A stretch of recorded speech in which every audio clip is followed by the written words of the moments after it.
Okay, I want to talk about corporate culture now. And again, this is kind of a system-wide change. And the biggest thing we want to think about is we've already kind of talked about some interventions to consider changing culture. And when we were talking about making sure an organization is ready for organizational development, one of the things we kind of talked about is, does the culture support organizational development?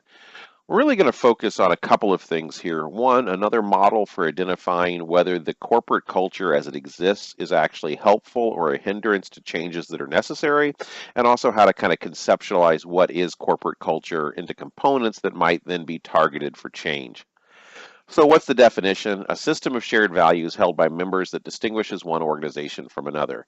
So, basically, a system of shared values, those values are often going to be set by both the verbal communications, so basically print, mission statements, corporate value statements, web page, etc. So actually communicated in documents held by members and then distinguishes one organization from another. But that shared system of values is also going to be, how does that culture actually happen in reality? So are those communicated values being modeled by people within the organization? Are they being valued? Are they being rewarded? So every organization has its own culture. In fact, it often amazes me just moving from very similar industries. So, for example, I've been a college professor at three different universities in some form or another, all of them in the same state, all of them state schools, all of them effectively working for the state government.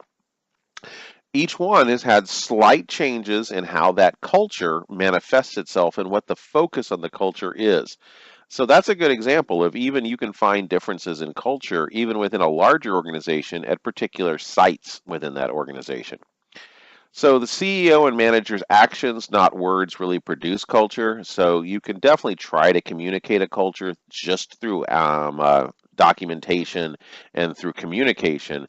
But really, it's the day-to-day actions. It's how the organization's individuals, especially higher level individuals, proceed in their behaviors and how they treat people that really starts to set the culture. You can often see this in an organization when a top level leader changes because different people have different leadership styles, and even if they're very similar, there's going to be changes, which is also again then going to change how they interact with their direct reports, which is also going to change the priorities of those direct reports. So simply changing from a CEO of an organization from one person to another can cause a ripple in not the change of the stated corporate culture. So there very possibly may not be any change in what the values are, what the actual communicated goals of the organization is, but the culture itself still might change a bit depending on how that CEO manages their day-to-day actions. A culture is organization's major strength when consistent with its strategies. So the more the culture assists in the goals that the organization wants to attain, the more that that culture becomes an asset.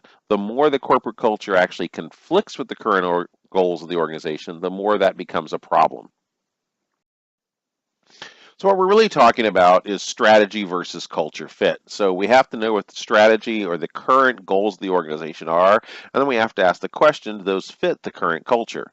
So strategy is the course of actions used to achieve objectives that the organization has identified as valuable, and it relates the resources of the organization to the opportunities in the environment. So the strategy is what is our current short-term and long-term goals, while the culture is the set of values for setting those priorities, communicating what's important in the organization, and also what people perceive as acceptable changes and acceptable behaviors in that organization. And it can be a critical factor in implementation of a strategy. So when there is poor strategy culture fit, so the strategy of the organization, we're going to become a learning organization in order to be more adaptive in the creation of innovative and creative products in a culture that is very solidly about doing things the way things have always been done, very conventional, very buttoned down culture, that's going to be a pretty poor fit, and we can predict it's not going to be a very successful intervention to try to change the strategy, and it's not necessarily going to be easy to do. So core characteristics of culture include individual autonomy. So how much autonomy does each person have to do their job? How much report and supervision is involved in their doing their job? Sensitivity to customers and employees. So, how sensitive is the organization to listening to its employees? How sensitive are the various levels of management to responding and taking feedback from those employees? And also, how does the organization deal with its customers? How does it view its customers? How does it interact with its customers? Management providing support and assistance. So, how much does managers actually just manage through edict or reward and punishment compared to managers actually providing support and assistance? How supportive is the environment at employees initiating new ideas and basically having a voice in making suggestions for change? What are the openness of communications? And finally, is risk seeking encouraged or discouraged? And again, that's a big one to look at if we're talking about trying to implement changes. So again, we can kind of conceptualize each organization on these values, these lists, the 6 points, to kind of get an idea what is the current culture in that organization, and is that organization's culture then a good fit for its current goals, or does the culture need to change to make those goals more likely to be obtained? So the sharing of the vision, so this is basically just a quick model to kind of think about how we actually create a culture within an organization or change the culture. The first one is kind of top down, the sharing of the new vision. This is the culture we're going to move towards. And as a part of that, we're usually trying to increase employee involvement in sharing that vision, and improving the quality of people's understanding of how that vision relates to their work. And this usually leads to hopefully empowering the individual. Now, again, this sharing the vision model of how to change culture is assuming that you're in OD mode, long-term changes, you're not in OT mode, and that you're really trying to move towards one of the positive intervention structures we've been talking about as a part of this course. And all of those involve some form of empowering the individual to actually take control of creating that culture. This helps to build trust, enhance participation. We find that hopefully the individuals in the organization start to develop trust in this new culture, this new vision, which then encourages risk taking, rewards performance. So basically, as the empowered individual trusts the new culture, they will start looking for rewards for them adopting the behaviors of this new culture, and also we'll start trying to make some choices to see how they're reacted to. And this is a critical time between developing trust and rewarding performance, because if you've developed that trust and the first time people kind of take a step out of their comfort zone and try to suggest a new idea or try something a little bit different to see if it works, if it ends up not necessarily being a great solution, if people come down on them using the old culture, it's going to shut down the whole process.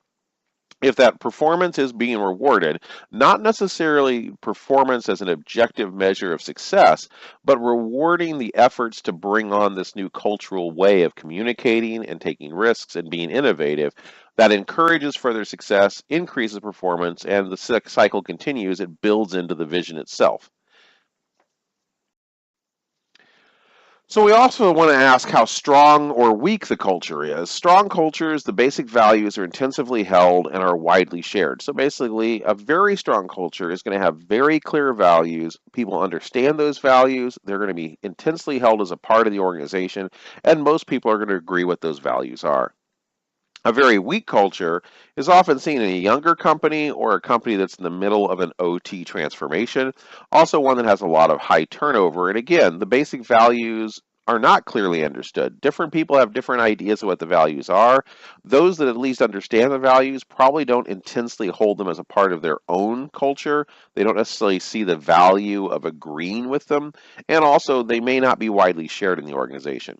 And generally, culture, again, is a product of key components. The structure of an organization will somewhat limit what kind of cultures you can have. So if you have a structure that's highly hierarchical with many layers, with lots of management oversight, it's going to be hard to change that culture, for example, to kind of an open learning system.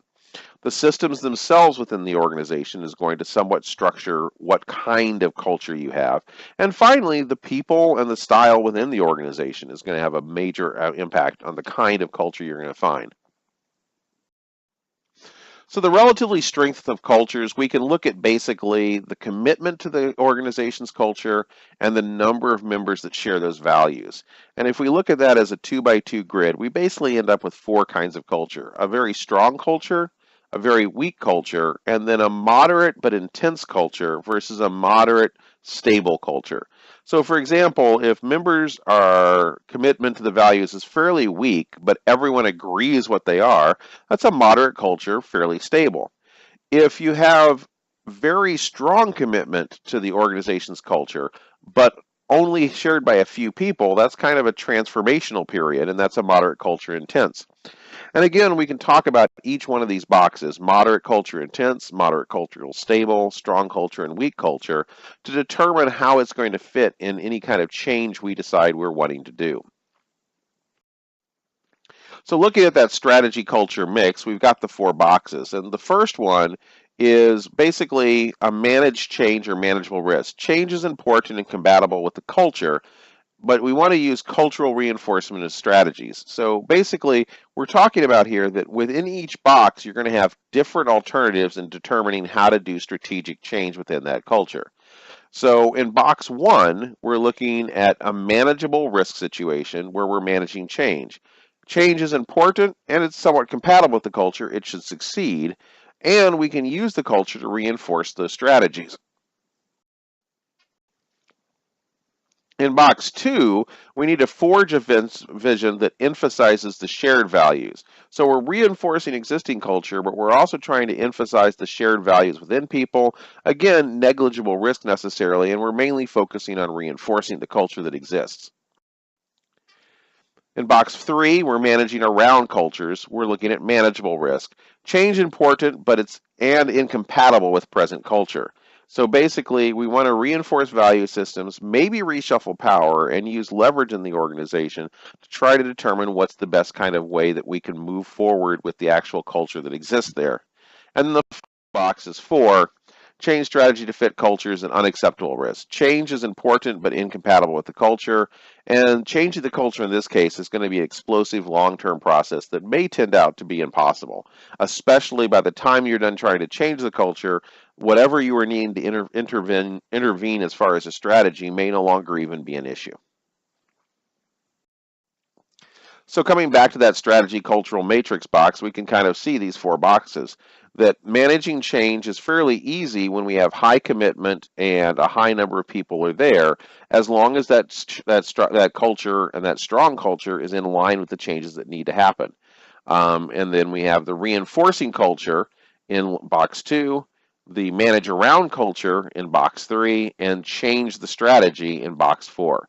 So if we have a very few people endorsing the current culture and we have a very low need for strategic change, that's what we're looking at as far as the strategy cultural matrix box. So again, we're looking at the compatibility of change to the existing culture versus the need for strategic change. When the need is high, but it's compatible is high, we can manage the change using the structure. If we're in a situation where the compatibility of the change with existing culture is high, but there's not that much need for strategic change, we can simply reinforce the structure for later. That's where we're culture for later. That's where we're going to be, box two. Box three, the compatibility is low. We don't have a lot of compatibility between the new strategy and the existing culture, but the need is high.